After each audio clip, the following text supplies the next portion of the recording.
2017 में यूपी का रिजल्ट आया था। मैं मानता हूं इस बार भी ये ज्ञानी जरूर कहने की हिम्मत करेंगे कि 2022 के नतीजों ने 2024 के नतीजे तय कर दिए हैं।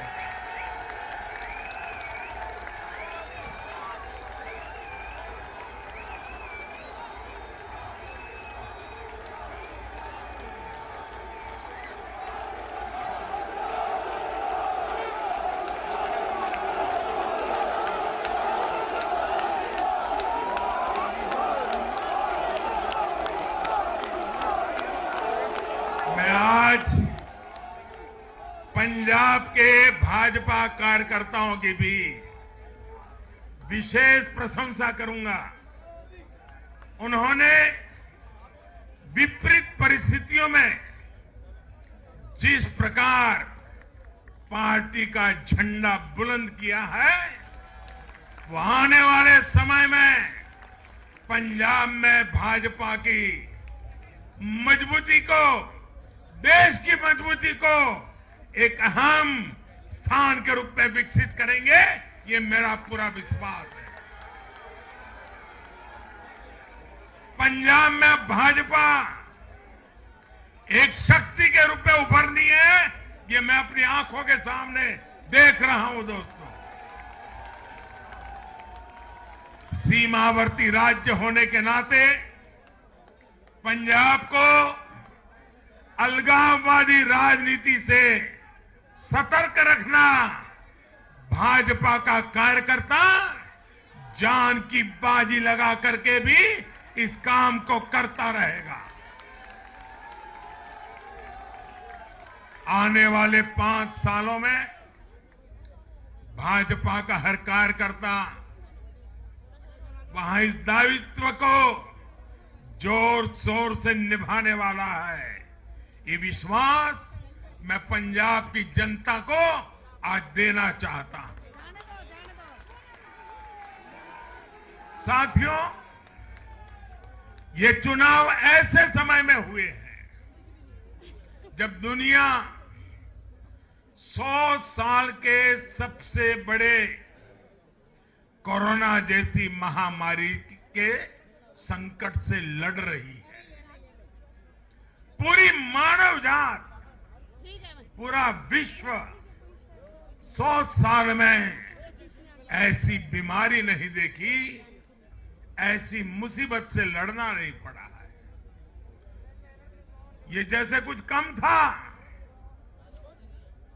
तो युद्ध ने भी विश्व की चिंताएं बढ़ाई है। इन परिस्थितियों में दुनिया भर की सप्लाई चेन छिन्न भिन्न हो गई है। 2 साल से सप्लाई चेन पर बहुत ही विपरीत प्रभाव हुआ और युद्ध ने उसमें और जोड़ दिया। इन चुनौतियों से निपटने के लिए भारत ने जो कदम उठाए, आर्थिक स्तर पर जो फैसले लिए, गरीब कल्याण के जो फैसले लिए, उन सभी ने भारत को संभल कर आगे बढ़ने में बहुत मदद की। भारत बच पाया है क्योंकि हमारी नीतियां जमीन से जुड़ी रही। हमारी नीतियां जमीन से जुड़ी रही और हमारे प्रयास निष्ठा और नियत की पटरी पर अविरत आगे बढ़ते रहे। जहां जहां डबल इंजन की सरकार रही, वहां पर जनता के हितों की डबल सुरक्षा हुई और विकास के कार्यों की गति भी तेज हुई। इस समय जो युद्ध चल रहा है, उसका प्रभाव प्रत्यक्ष और परोक्ष रूप से दुनिया के हर देश पर पड़ रहा है। भारत शांति के पक्ष में है, बातचीत से हर समस्या को सुलझाने के पक्ष में है।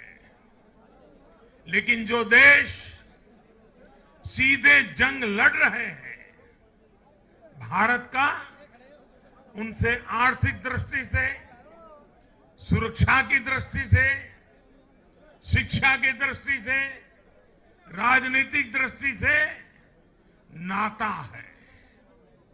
भारत की बहुत सारी जरूरतें इन देशों से जुड़ी हुई है।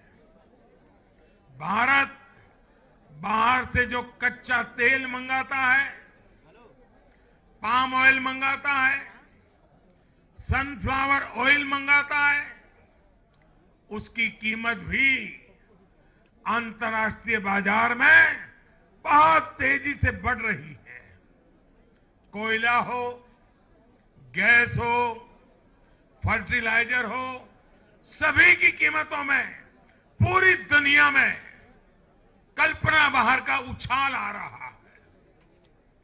युद्ध के कारण पूरी दुनिया में महंगाई बढ़ रही है। विकासशील देशों को विशेष रूप से कठिनाई का सामना करना पड़ रहा है। साथियों, इस वैश्विक संदर्भ में इन कठिनाइयों के बीच इस बार के बजट पर नजर डालें तो एक विश्वास पैदा होता है। देश आत्मनिर्भर भारत अभियान के मार्ग पर आगे बढ़ रहा है। इस भावना को इस बार के बजट से और ऊर्जा मिली है और मैं मानता हूं कि दुनिया भर में बने निर्माण हुए इस विपरीत वातावरण में, उथल पुथल से भरे माहौल में, अनिश्चितता से भरे माहौल में भारत की जनता ने, विशेष करके उत्तर प्रदेश जैसे राज्यों ने अपनी दूरदृष्टि का परिचय दिया है। भारत के मतदाताओं ने जिस तरह इन चुनावों में स्थिर सरकारों के लिए वोट दिया, वो इस बात का प्रतिबिंब है कि लोकतंत्र भारतीयों की रगों में है।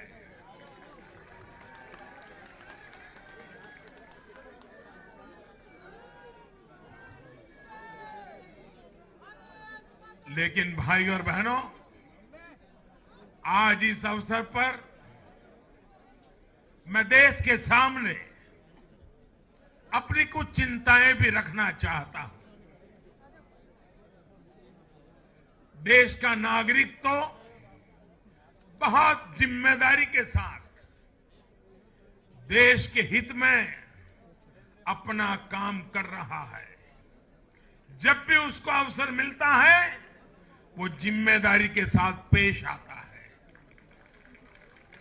देश का सामान्य नागरिक राष्ट्र निर्माण में जुटा है, लेकिन हमारे यहां कुछ लोग लगातार राजनीति का स्तर गिराते जा रहे हैं। कोरोना के इस समय में भी हमने देखा है कि इन लोगों ने देशवासियों को गुमराह करने की लगातार कोशिश की। वैक्सीनेशन के हमारे प्रयासों की दुनिया प्रशंसा कर रही है, लेकिन इस पवित्र कार्य पर, मानवता के कार्य पर, सेवा के कार्य पर, भारत की वैक्सीन पर भी सवाल उठाए गए। दुर्भाग्य की बात है, जब यूक्रेन में हजारों भारतीय विद्यार्थी, हमारे छात्र, हमारे नागरिक फंसे हुए थे, तब भी देश का मनोबल तोड़ने की बातें हो रही थी। जो वहां फंसे थे उनके परिवारों की चिंता बढ़ाने का काम हो रहा था। ये लोग उन बच्चों में असुरक्षा की भावना बढ़ा रहे थे, यहां उनके परिवार वालों की चिंता बढ़ा रहे थे। इतना ही नहीं, इन लोगों ने ऑपरेशन गंगा को भी प्रदेशवाद की बेड़ियों में बांधने की कोशिश की।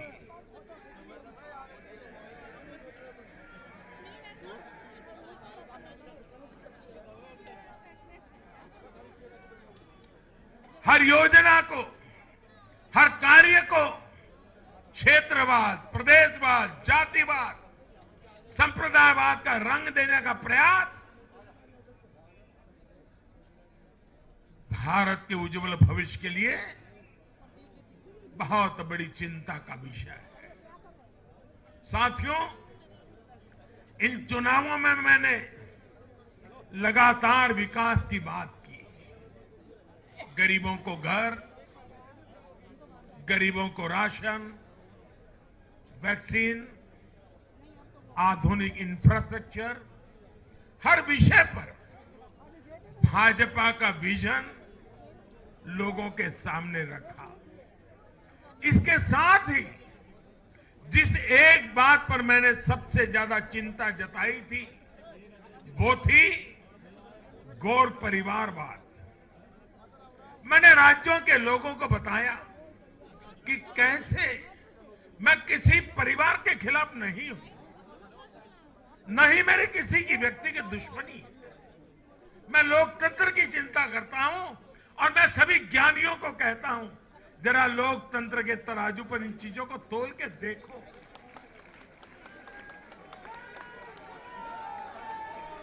और मैंने लोगों को बताया कैसे परिवारवादी राजनीति ने उनके राज्य का कितना नुकसान किया है, राज्य को पीछे ले जा रहा है। और मुझे खुशी है कि मतदाताओं ने इस बात को समझते हुए भी इस चुनाव में अपना वोट दिया है, लोकतंत्र की ताकत को मजबूत किया। साथियों, ये लगातार बहस बहुत जरूरी है। भारत जैसे लोकतंत्र में और देश को जिस ऊंचाई पर ले जाना है उसको ध्यान में रखते हुए जिन मुद्दों को मैं उठा रहा हूं उसको निरपेक्ष भाव से बहस होना जरूरी है। भारत में परिवारवादी राजनीति का, ये मेरे शब्द लिख करके रखिए दोस्तों, एक न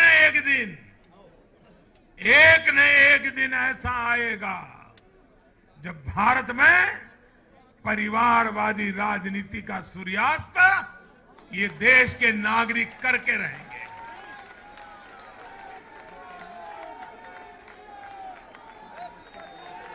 इस चुनाव में देश के मतदाताओं ने अपनी सूझबूझ का परिचय दिखाते हुए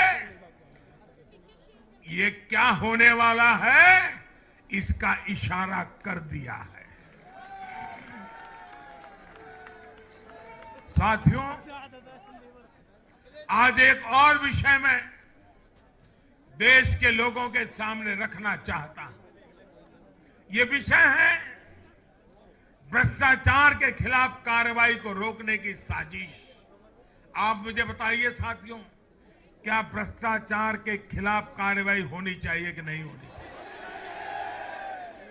भ्रष्टाचार करने वालों पर कड़ी कार्रवाई होनी चाहिए कि नहीं होनी चाहिए?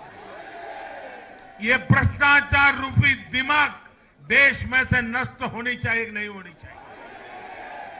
साथियों,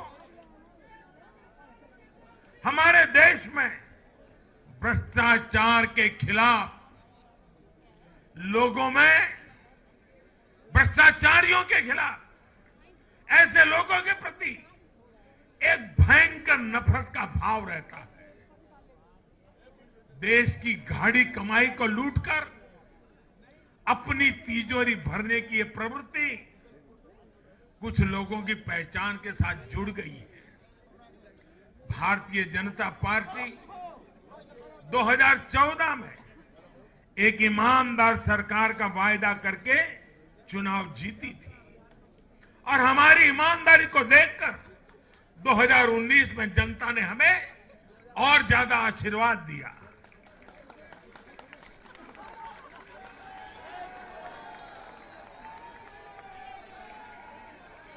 और देश हमसे अपेक्षा करता है कि मोदी जी आपकी सरकार सिर्फ प्रामाणिक रहे इतना इनफ नहीं है। आप ही हैं, आप ही की सरकार है जो भ्रष्टाचारियों को सजा कर सकती है, उन पर कठोर से कठोर कार्रवाई कर सकती है। मुझे बताइए, जनता की इस अपेक्षा को मुझे पूरा करना चाहिए कि नहीं करना चाहिए? जनता की आशा आकांक्षा के लिए सरकार ने जिम्मेवार व्यवहार करना चाहिए कि नहीं करना चाहिए? लेकिन आज हम देख रहे हैं जो निष्पक्ष संस्थाएं जो पूरी तरह इंडिपेंडेंट है, वे अगर भ्रष्टाचार के खिलाफ कार्रवाई करते हैं तो ये लोग और उनका पूरा इकोसिस्टम अब भ्रष्टाचारियों की रक्षा करने के लिए उन संस्थाओं को बदनाम करने के लिए मैदान में आ गए हैं।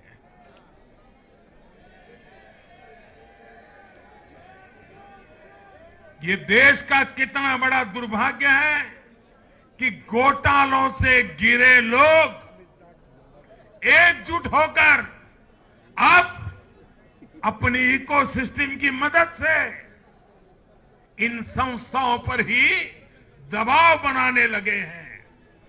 जांच एजेंसियों को रोकने के लिए ये लोग अपने इकोसिस्टम के साथ मिलकर नए नए तरीके खोजते हैं।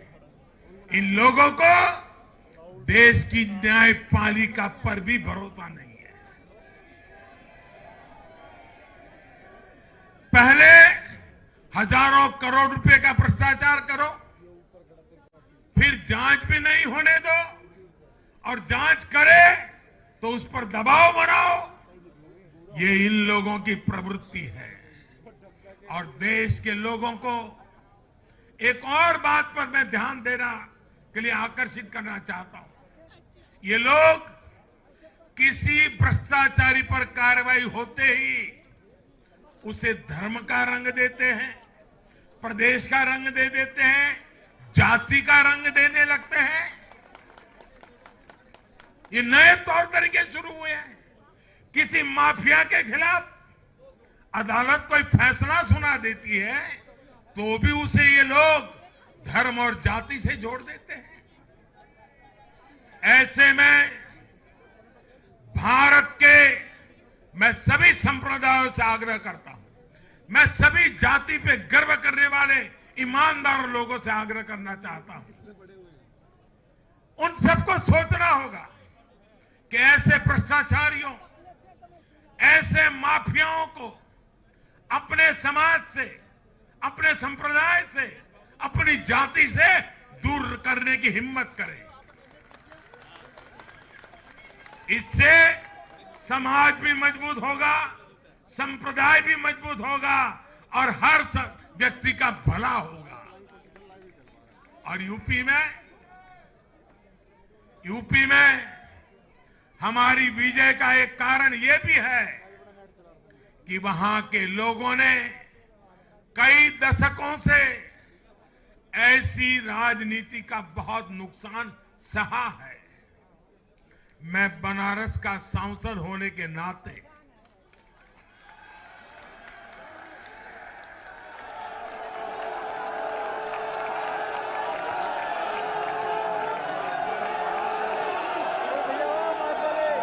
यूपी के लोगों के प्यार और आशीर्वाद ने मुझे भी यूपी वाला बना दिया।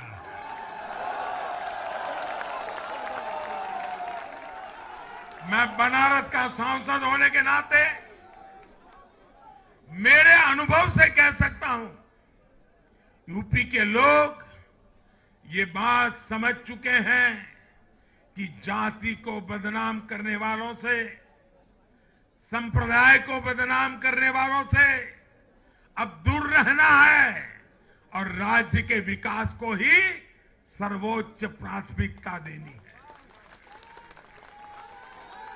साथियों, आजादी के 75वें वर्ष को देखते हुए भी इन चुनाव परिणामों का बहुत महत्व है।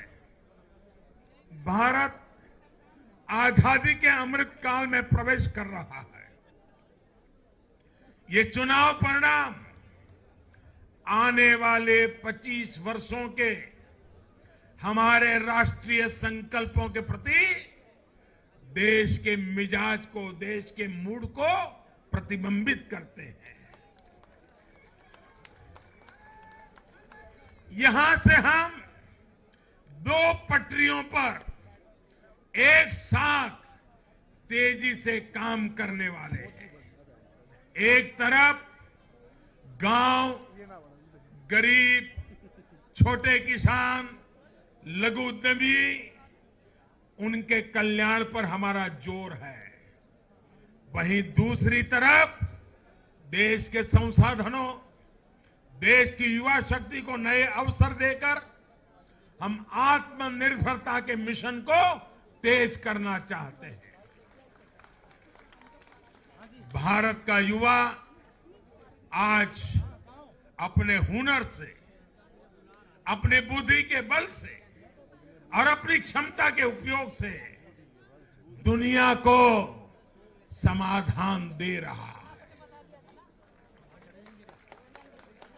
दुनिया का सबसे बड़ा और सबसे तेज टीकाकरण अभियान आज के भारत के सामर्थ्य का बड़ा उदाहरण है। आज भारत डिजिटल पेमेंट सिस्टम में आत्मनिर्भर हो रहा है। स्टार्टअप के क्षेत्र में अपना सामर्थ्य बढ़ा रहा है और तकनीक के क्षेत्र में नई नई उपलब्धियां प्राप्त कर रहा है। और यह सब हो रहा है उसकी युवा शक्ति के कारण। भारत में शिक्षा का स्तर उच्च कोटि का हो, जो देश और दुनिया की जरूरतों को पूरा करने वाली वर्कफोर्स तैयार कर सके, यह हमारा संकल्प है। आज एक ऐसे नए भारत का निर्माण हो रहा है जहां आपकी पहचान आपके काम से होती है, न कि आपके परिवार से होती है। मुझे विश्वास है सबका साथ, सबका विकास, सबका विश्वास और सबका प्रयास के मंत्र पर चलते हुए हम अपने अपने राज्यों को नई ऊंचाई पर लेके जाएंगे। जब देश के हर राज्य का विकास होगा तो देश का भी विकास होगा। और मुझे तो वह गुजरात में इतने साल काम किया, दिल्ली में सरकार भारतीय जनता पार्टी को अच्छा मानने वाली सरकार नहीं थी। हमारी सरकार में रोड़े अटकाने के सोच वाली सरकार थी। फिर भी गुजरात में हमारा मंत्र यही था, भारत के विकास के लिए गुजरात का विकास।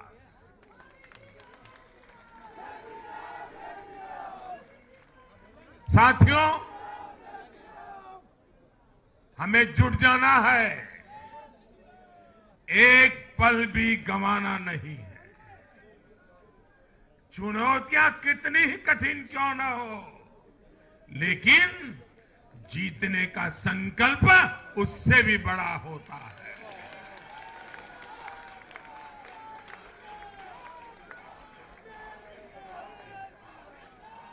बड़े संकल्पों के साथ, बड़े सपनों के साथ ऊंची सी ऊंची ऊंचाइयों को पार करने के इरादे के साथ देश को आगे बढ़ाना है। साथियों, इतना बड़ा भव्य विजय भारत के उज्जवल भविष्य की ये गारंटी है। मैं एक बार फिर भारत के उज्जवल भविष्य के लिए ये जो निर्णायक मतदान किया है, इसलिए हमारे मतदाता अभिनंदन के बहुत अधिकारी हैं। आइए दोनों हाथ ऊपर करके तालियों के गड़गड़ाहट के साथ सभी मतदाताओं का अभिनंदन करें, मतदाताओं का आभार व्यक्त करें, मतदाताओं का गौरवगान करें।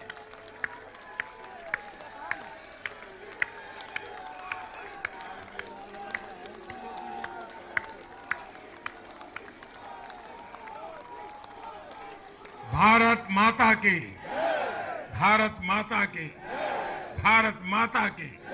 बहुत बहुत धन्यवाद।